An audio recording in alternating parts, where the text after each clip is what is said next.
Hi friends, welcome on YouTube channel career tutor.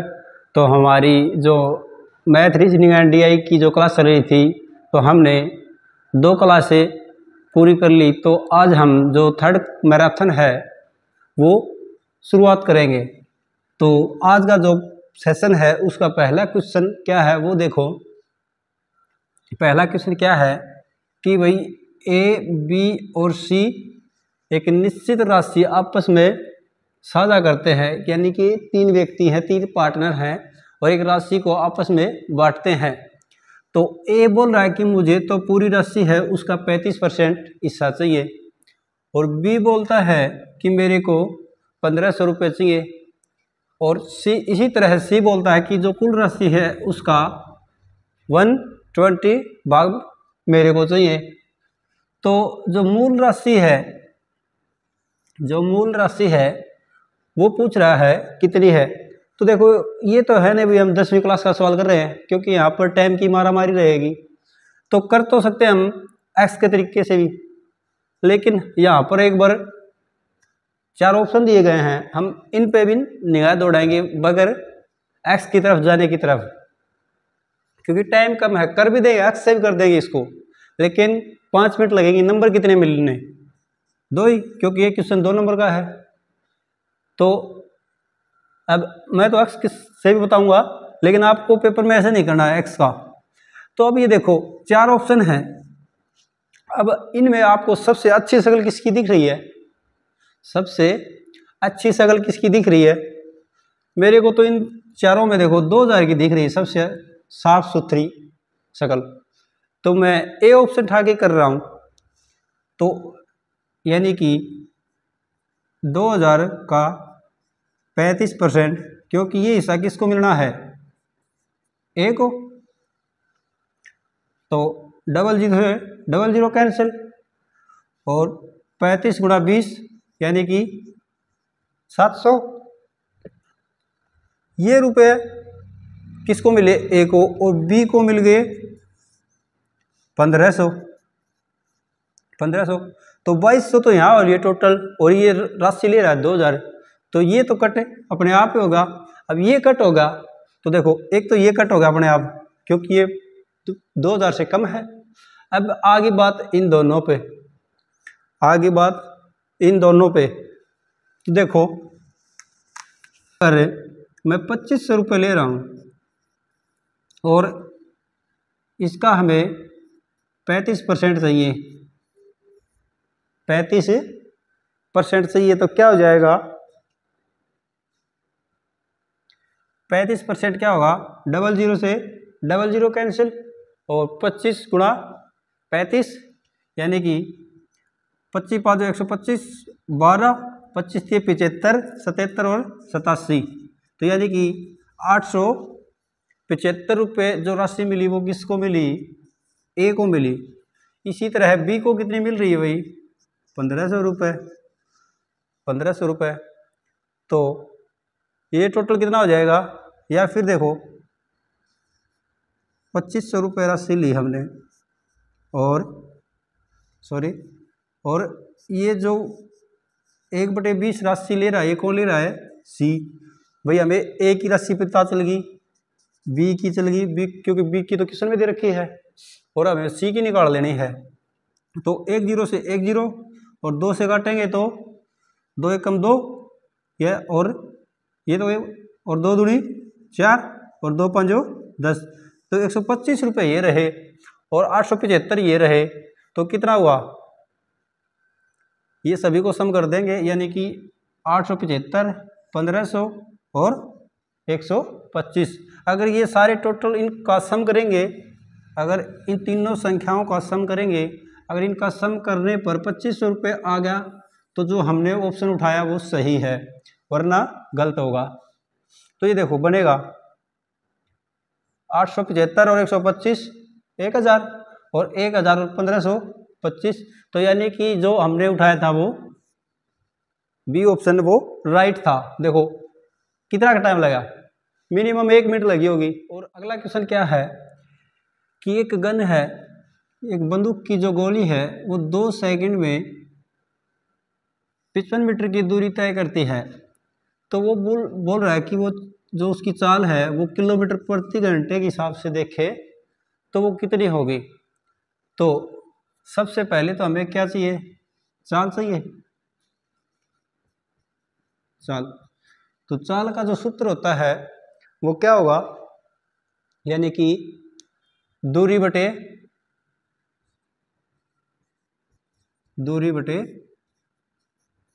समय। तो दूरी कितनी है हमारे पास, 55 मीटर, और समय है वो 2 सेकंड।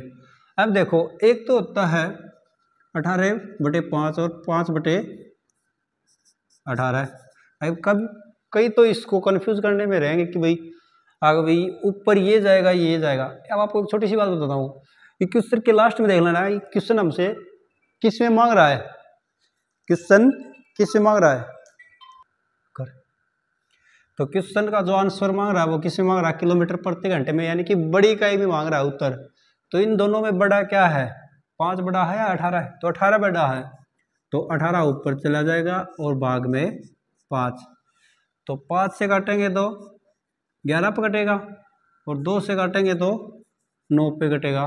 तो 11 गुणा 9 यानी कि 99 किलोमीटर प्रति घंटा जो बंदूक की चाल होगी वो 99 किलोमीटर प्रति घंटा होगी। तो इसी तरह अगला क्वेश्चन और देखो, और ये मत देखना क्वेश्चन आसान था, मैंने अपनी सुविधा के लिए करवा दिया, बिल्कुल आया हुआ क्वेश्चन है, जो नेट का पीछे एग्जाम हुआ उसमें आया हुआ क्वेश्चन है।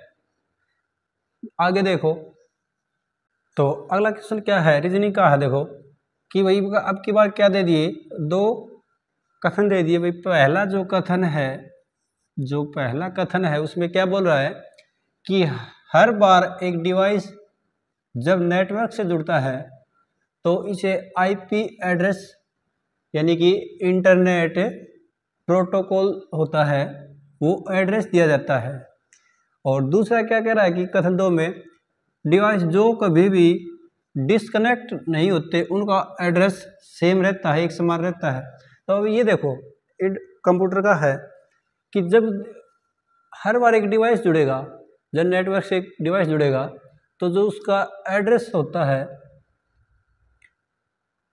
तो उसे एक जो एड्रेस हो उसे दिया जाता है। और जब डिवाइस को कभी भी डिस्कनेक्ट नहीं होते, जो डिवाइस कभी भी डिस्कनेक्ट नहीं होते उनका आईपी इंटरनेट जो प्रोटोकॉल होता है वो सेम रहता है। तो ये बात तो सही है भाई, ये भी सही होगा क्योंकि कभी भी हर बार जब डिवाइस नेटवर्क से जुड़ेगा तो उसे एक एड्रेस दिया ही दिया जाएगा। और जो कभी नहीं जुड़ते जो कभी नहीं डिस्कनेक्ट होते तो उनका आईपी एड्रेस समान रहता है। अब ये लगा लो वो एक वाईफाई है और एक फ़ोन है। तो फ़ोन तब तक एक बार ही तो पासवर्ड लगाना पड़ेगा, तो एक वाईफाई का पासवर्ड है और उसका जब तक हम वाईफाई का पासवर्ड चेंज नहीं करते तो उसका वाईफाई फ़ोन का ऑन करते ही अपने आप ऑटोमेटिक पकड़ जाएगा। तो वही बात यही है। तो कहने का मतलब ये जो दोनों कथन है दोनों के दोनों सत्य है, यानी कि दोनों बात सही हैं। तो कौन सा ऑप्शन हो जाएगा, जो ऑप्शन ए है हमारा वो सही हो जाएगा। और आया हुआ क्वेश्चन है, बिल्कुल आया हुआ क्वेश्चन है। तो आगे और देखो, तब तक हमारे चैनल को आप सब्सक्राइब कीजिए और आगे और देखो। तो अगला क्वेश्चन है वो क्या आ गया, ब्लड रिलेशन यानी कि रक्त संबंध, खून संबंधी रिश्ता। तो कई तो ये सोचेंगे कि हमें तो ये करवाया नहीं चैप्टर। आप टेंशन मत लो क्योंकि पेपर है हमारे वो बिल्कुल नज़दीक है। तो देखो जो साइकिल है तो उसका जो टायर है, एक जो साइकिल है और उसका जो टायर है वो देखो चलता जाएगा चलता जाएगा चलता जाएगा चलता जाएगा, यहाँ पूरा होगा एक चक्कर, फिर चलता जाएगा फिर चलता जाएगा। तो ये ऐसे एक अपना चक्कर कवर कर लेगा। इसी तरह ये आगे वाला टायर, इसी तरह पीछे वाला। तो एक जो सिलेबस होता है उसका भी यही सर्कल है कि हमने ये मत सोचो कि आपने भाई कई चैप्टर चला है उस का, तो कि भाई सर हमने तो नंबर सिस्टम नहीं किया, एलसीएम एचसीएम नहीं किया, है ना। तो आप चाहे टेंशन मत लिया करो कि आप एक रेगुलरिटी जो सबसे पहली है वो ज़रूरी है, क्योंकि जो ही हम मान लिया कि हमने औसत से शुरू किया कोई चैप्टर, और जो ही आप रेगुलर बढ़े रहेंगे तो चलता जाएगा चलता जाएगा चलता जाएगा, तो हम वापसी यहाँ पे औसत पे ही आ जाएंगे। इसी तरह ये है, देखो क्वेश्चन क्या बता रहा है, क्वेश्चन क्या है कि राम ने कहा, कोई राम नाम का व्यक्ति है, राम ने कहा यह महिला मेरी माँ के पोते की पत्नी है।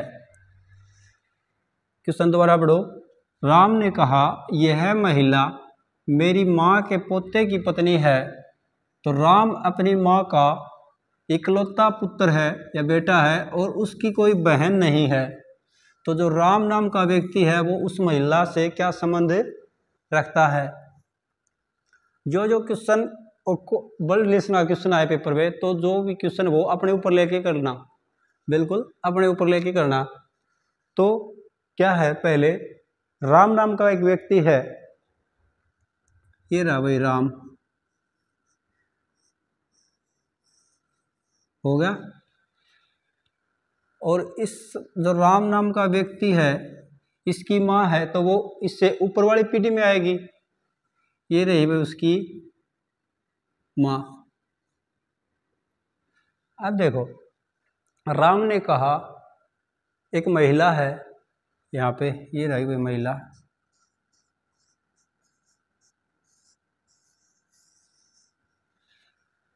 यह है महिला मेरी माँ के पोते। तो पोता तो यानी कि यहाँ पे क्या आएगा, बेटा, तभी तो वो इसका पोता होगा। ये रहा भाई बेटा, यानी कि ये नीचे वाली पीढ़ी में चला गया। तो अब ये दोनों एक पीढ़ी में आ गए, पोते की पत्नी है, तो हम इन दोनों में संबंध बता सकते हैं कि भाई ये पति और पत्नी है। तो राम अपनी माँ का इकलौता बेटा है, ठीक है, और इसकी कोई बहन नहीं है, तो इस महिला को यहाँ तो नहीं रह सकते, नहीं यहाँ रह सकते, तो ये यहीं आएगी महिला, और उसकी कोई नहीं बहन नहीं है। तो राम महिला का कौन है, तो ये देखो राम का पुत्र कौन हुआ, ये हुआ लड़का हुआ। तो जो बेटे की बहू है वो क्या होती है, पुत्र वधू। देखो क्वेश्चन सही निकाल लिया और आंसर देने में थोड़ी सी मिस्टेक गई तो 2 नंबर गए। ऑप्शन 2 सुन 2 मिलेंगे, ससुर और पुत्र वधू, पुत्र वधू। अब क्वेश्चन के लास्ट में देखना है भाई क्या पूछ रहा है। देखो राम पूछा है राम महिला का कौन है, तो जो राम नाम का व्यक्ति है उस महिला का क्या लगता है, ससुर। क्या लगता है, उस महिला का ससुर। तो ये था ब्लड रिलेशन का। आगे और देखो तो अगला क्वेश्चन है वो क्या है, डीआई का है भाई। एथलीट खिलाड़ी हैं सैकड़ों में, और जो देश है, और देश है भाई भारत, अमेरिका, चीन, जापान, और male female male female male female male और फीमेल, और ये ईयर है भाई, साल में इतने खेले, इस साल में इतने खेले। तो इस टेबल को ध्यान में रखते हुए हमें क्वेश्चन है। तो पहला क्वेश्चन क्या है कि जो 2011 में है वो महिला एथलीट है, वो कितने प्रतिशत है, 2011। पहले तो ये देखो 2011 में टोटल कितना बढ़ेगा भाई, सभी में देखिए भाई पुरुष कितने हैं 2011 में और महिला कितनी है, ये रहा भाई 2011 का आंकड़ा। तो इन सभी का सम करेंगे तो देखो 3, 12, 20, 27, 29, 30, 38, 38 और 8 46, 46 और 8 54, तो 54 का 4 हासिल 5, 5 और 4 9, 11, 11 3 14, 15 3 18, 19, 19 और 4 23, 23 और 3 26, और एक अंक के बाद में पॉइंट है, ये रहा। ये किनका आ गया, सभी का आ गया भाई, कुल एथलीट हैं वो इसमें महिला भी आ गई और पुरुष भी आ गए और सभी देशों के आ गए। तो ये वह तो अब हम किसका निकाल लेंगे, इनमें महिला का निकाल लें। तो 2000 में कितनी खेली है, तो 2000 में देखो महिला कितनी है, ये रही भाई फीमेल, और ये रही, और ये रही, और ये रही। तो यानी कि कहने का मतलब है 2.9 और 1.7, 1.9 और 3.8। अब इन सबको जोड़ लेंगे तो 9 दूनी 18, 18 और 7 25, 25 और 8 33, 3 5 6 7 और 1 8। तो यानी कि ये इनका आ जाएगा, कितना बनेगा, इतना ही बनेगा क्या, सब 9 दूनी 18, 20, 25, 25 और 8 33, सही है, 3 3 और 2 5 6 7 और 3 10। तो यानी कि 10.3, 10.3। तो अब ये पूछ रहा है जो 10.3 है ये 26 का कितना प्रतिशत है। तो 1 मिनट के लिए आप वही, यहाँ भी 1 के बाद में पॉइंट है, यहाँ भी 1 के बाद में पॉइंट है, तो 1 मिनट के लिए आप पॉइंट को भूल जाओ। 26 पॉइंट ये लगा दो, 264 को हमने 1 से 3 से भाग करना है तो कितने पे जाएगा भाई, 200, 100 दूनी 200 और 300 तो ज़्यादा चल जाएगा, तो कितने पे जाएगा, 2 पे, यानी कि 206। तो देखो 14, 14 में तो 6 गया तो 8 और 5। अब देखो भाग जा नहीं रहा, भाग जा नहीं रहा, तो कितना आ जाएगा, तो पॉइंट और ये होगा। तो अब जाए कितने पे जाएगा भाई, 500, 5 3 15, 5 पे चल जाएगा, तो यानी कि 515। तो मैंने क्या बताया था कि एक बार अगर पॉइंटों में आ गया तो हमें ऑप्शन की तरफ भी निगाह दौड़ लेनी है, निगाह दौड़ लेनी है। और एक बार और थोड़ा सा और बता देता हूँ, देखियो तो क्या है भाई, ये संख्या बतानी इसका कितना प्रतिशत है, तो बता सकते हैं बिल्कुल। ये लो पॉइंट को हम हटा देंगे क्योंकि बराबर दशमलव के बाद बराबर एक है भाई, यहाँ भी दशमलव के बाद 1 अंक था, यहाँ भी 1 था, तो यहाँ 10 आएगा तो ऊपर 10 जाएगा, तो यानी कैंसिल हो जाएगा, इससे अच्छा दशमलव कैंसिल कर दो। तो अब इनकी मल्टीप्लाई करवा देंगे, चाहे तो आप काट भी सकते हैं, गुणा ही कर लो, आसान रहेगा भाई। 10 3 और डबल 0 और भाग कर देंगे हम 264 से, 264 से। तो अब कितने पे चल जाएगा,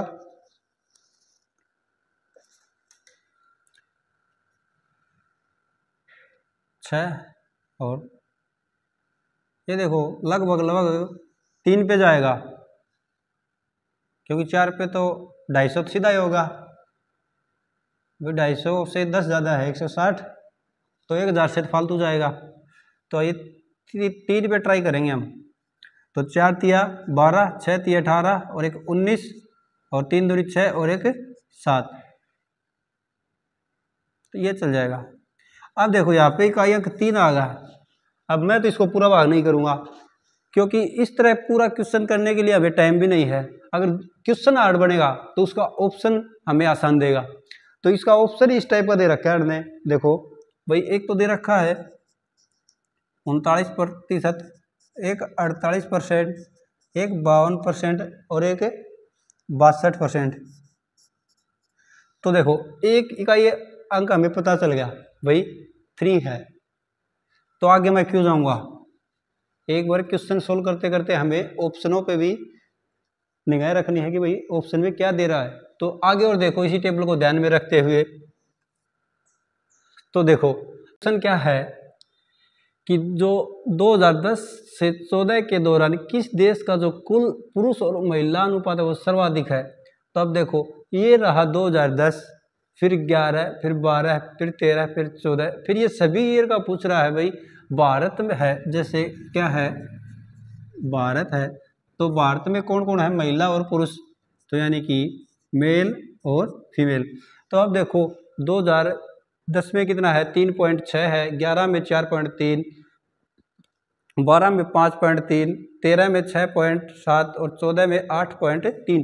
अगर इन सब का सम करेंगे तो हमें कितना प्राप्त होगा, 28.2। जो मेल कैंडिडेट हैं उनका सम करेंगे तो कितना आएगा, 28.2।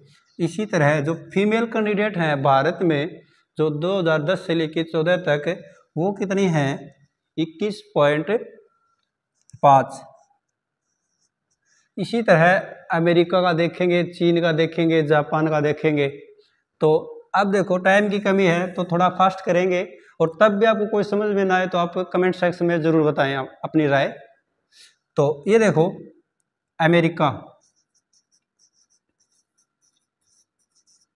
अमेरिका में जो मेल हैं यानी कि पुरुष हैं, तो अगर 2010 से 14 तक का सम करेंगे तो कितना आएगा, 27। और फीमेल का करेंगे तो अमेरिका वाले में फीमेल का करेंगे तो 20.1। इसी तरह है चाइना वाला करेंगे तो चाइना का मेल और फीमेल, तो मेल का करेंगे तो 2010 से लेके 14 तक हर वर्ष का करेंगे तो इन सभी का सम करेंगे तो 17.5 और फीमेल का करेंगे तो 11.2। और इसी तरह जापान मेल और फीमेल, मेल का कितना आ जाएगा जापान में 2010 से लेकर 14 तक 27.8 और फीमेल का कितना आ जाएगा 17.7। अब देखो चीन वाले हैं ना, उनकी तो वैसे ही कम होगी, और चीन वाले आदमी को देखो ऐसे आंखें पाएंगे, उनको ऐसे देखो है तो ऐसे दिखेंगे तब देखेंगे, और अपने वाले को ऐसे देखे तो वहाँ से चप्पल वहाँ से चप्पल। तो देखो अब तो कर लेंगे इसको भाई, यहाँ से काट के कर लेंगे अनुपात छोटा, यहाँ से कर लेंगे और यहाँ से कर लेंगे और यहाँ से कर लेंगे। आगे देखो तो क्वेश्चन क्या है कि जो 2010 से 14 के दौरान किस देश का जो कुल पुरुष और महिला का जो अनुपात है वो सर्वाधिक होगा। तो हमने निकाल लिया भाई, जैसे जापान का पुरुष है वो उसका सम कितना बढ़ेगा, महिला का कितना बढ़ेगा, इसी तरह अमेरिका का, इसी तरह चीन और जापान का। तो जो भारत का करेंगे तो उसका क्या आएगा, वही 1.32। 32 नहीं बोलेंगे इसको, पॉइंट के बाद में जो अंक होते हैं उनको 1/1 बोलते हैं, वही जैसे 1 2 3 4 5 ऐसे बोलेंगे। तो इसी तरह जो अमेरिका का आएगा उसका कितना आएगा 1.34, और जो चाइना का है वो देखो 1.56, और जो जापान का है वो क्या आएगा 1.57। और क्वेश्चन में हमसे पूछ रहा है कि भाई किसका जो अनुपात है वो सबसे ज़्यादा है या कम है, ज़्यादा पूछ रहा है। तो देखो ये रहा, तो ये किस में है, जापान में। तो ऑप्शन में क्या जाएगा भाई, 4 ऑप्शन होंगे। ए ऑप्शन में भारत, बी में अमेरिका, सी में चाइना, डी में जापान। तो हम किसको टिक कर देंगे, जापान को, जो इस क्वेश्चन का राइट आंसर होगा। तो अगला क्वेश्चन क्या है कि जो 2010 में कुल पुरुष है यानी कि मेल जो एथलीट है, खिलाड़ी है, और जो 2013 में कुल जो महिला एथलीट है उनके बीच में जो डिफरेंस है उसको ज्ञात करना है। तो जो 2010 में टोटल मेल, ये रहा भाई 2010। इसमें मेल देखो भारत में कितने हैं 3.6, और अमेरिका में 4.2, और चाइना में 3.4, और जापान में 5.6। ये तो बना 2010 में टोटल मेल। और 2013 में टोटल क्या बताना है, फीमेल। तो 2013 ये रहा, और फीमेल 4.3, ये रहा भाई 4.3, और अमेरिका में फीमेल ये रहा भाई 5.6, और चाइना में 2010 में फीमेल 1.8, और जापान में 2.8। अब इनका सम कर लेंगे और इनका सम कर लेंगे, इनके बीच में डिफरेंस आएगा, वो हमारा आंसर हो जाएगा। तो यहाँ पे जो सम होगा वो कितना हो जाएगा 16.8, और ये जो नीचे वाला डिफरेंस होगा ये कितना हो जाएगा 14.5। अब इनमें से ये घटा देंगे तो क्या आ जाएगा भाई, 8 में से 5 गया तो 3, और 16 में से 14 गया तो 2। तो इन दोनों के बीच में जो डिफरेंस आएगा वो 2.3 का, जो इस क्वेश्चन में हमसे आंसर मांग रहा था भाई, इन दोनों 2010 में पुरुष और 2013 में महिलाओं के बीच में जो अंतर आएगा वो कितना आएगा 2.3 का। इसी तरह जो लास्ट क्वेश्चन है वो देखो, तो जो लास्ट क्वेश्चन है वो क्या है कि जो 2010 के और 14 के दौरान जो बीच में ये रहे, इनमें किस देश में जो पुरुष हैं उनकी संख्या न्यूनतम है। तो बताया था मैं, किसी में कम पूछ लेगा, किसी में ज़्यादा पूछ लेगा। तो भारत में देखो किसका है जिक्र, पुरुष का। तो भारत में पुरुष है वो कितना हुआ, जो 2010 से 14 के दौरान 28.2, और इसी तरह अमेरिका में 27 यानी कि पूरा 27, और चाइना में 17.5, और जापान में 27.8।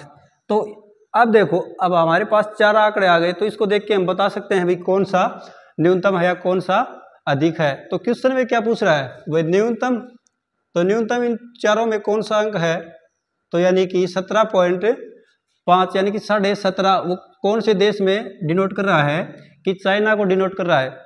तो ये था आज का सेशन, और आपने हमसे एक वादा किया था कि हम आपके 1000 सब्सक्राइब करवा देंगे। तो जो आप हमारे 1000 सब्सक्राइब करवाते हैं तो हम आपको जो सारी क्लास होंगे वो बिल्कुल डिजिटल देंगे। तो आप हमारा इतना और काम करेंगे आशा और उम्मीद करते हैं। तो मिलते हैं नेक्स्ट वीडियो में।